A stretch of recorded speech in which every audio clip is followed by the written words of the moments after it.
Good morning and happy Sunday here in the woods. I got another Bible story for you.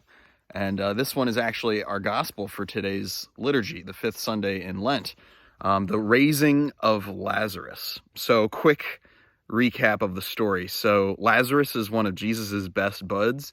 He is the brother of Martha and Mary, and Lazarus gets sick and he dies, and Jesus wasn't there to help him.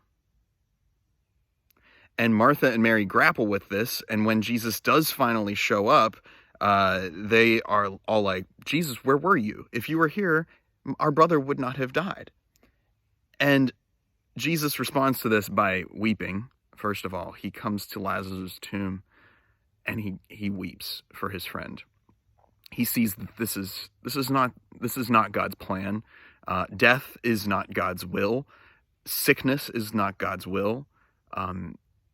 It is an effect of sin. It is an effect of a broken world, and God is here to heal the broken world. But the part that I'd like to specifically reflect on today of this wonderful story is when Jesus comes to the tomb and he says, "Take away the stone." And Martha, here it is. So Martha, the sister of the dead man, said to him, "Lord, by this time there will be an odor, for he has been dead 4 days."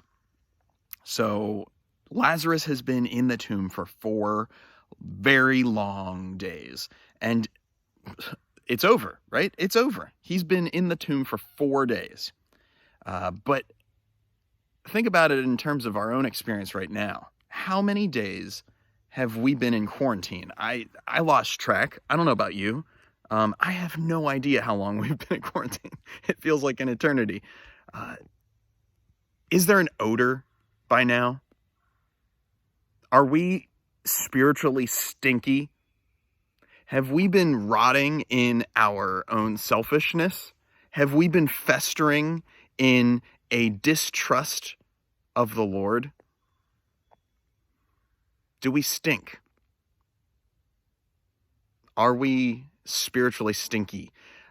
So that's what I was reflecting on today, was that we've been in quarantine this long. Are we allowing this time to make us stink and rot and deteriorate into this spiritual sloth? Or are we allowing this time to let God do whatever he has to do in our hearts? Because as the story goes on, so Martha says, "Lord, by this time there will be an odor, for he has been dead 4 days." Jesus said to her, "Did I not tell you that if you would believe, you would see the glory of God?" Are we ready to see the glory of God in the midst of this tomb that we're all in? Are we ready to hear Jesus' voice call us out and say, "Lazarus, come out"? Are we ready to shock the world and come out not rotten and stinky, but holy and alive? Wow, like that is a witness to the glory of God, not our own glory, not our own accomplishment. This is not a time for spiritual this great heroic thing that look at me, I have done this and I have pushed through this, I've gritted my teeth, white knuckled this, I survived, I'm a prepper, right? I had all the cans of goods already in my pantry and I was ready for this, and so that's why I'm okay. No, we're supposed to die and be in the tomb at this time so that when we are called out of that tomb by our God, we can surprise the world. And they'll say, "Wow, you should stink by now. You should be rotten by now. And yet you are alive." And then Jesus can turn to us and say, "Untie him and let him go. Let him go live his life. Let her go live her life. Go and be my presence in the world and show that the glory of God has made you alive again."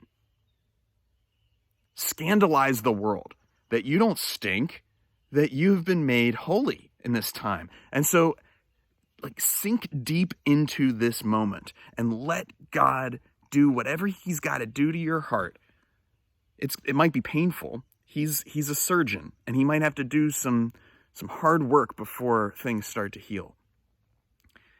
But man, when it's time for us to bust out of that tomb, it's going to be a wonderful and beautiful moment, and everyone will be amazed that a dead man, that a dead woman came out of that tomb and did not stink. So be holy, grow in holiness, sink into the loving arms of your Father at this time, and trust that he is good and that he will call us out of this tomb when it is time to do so.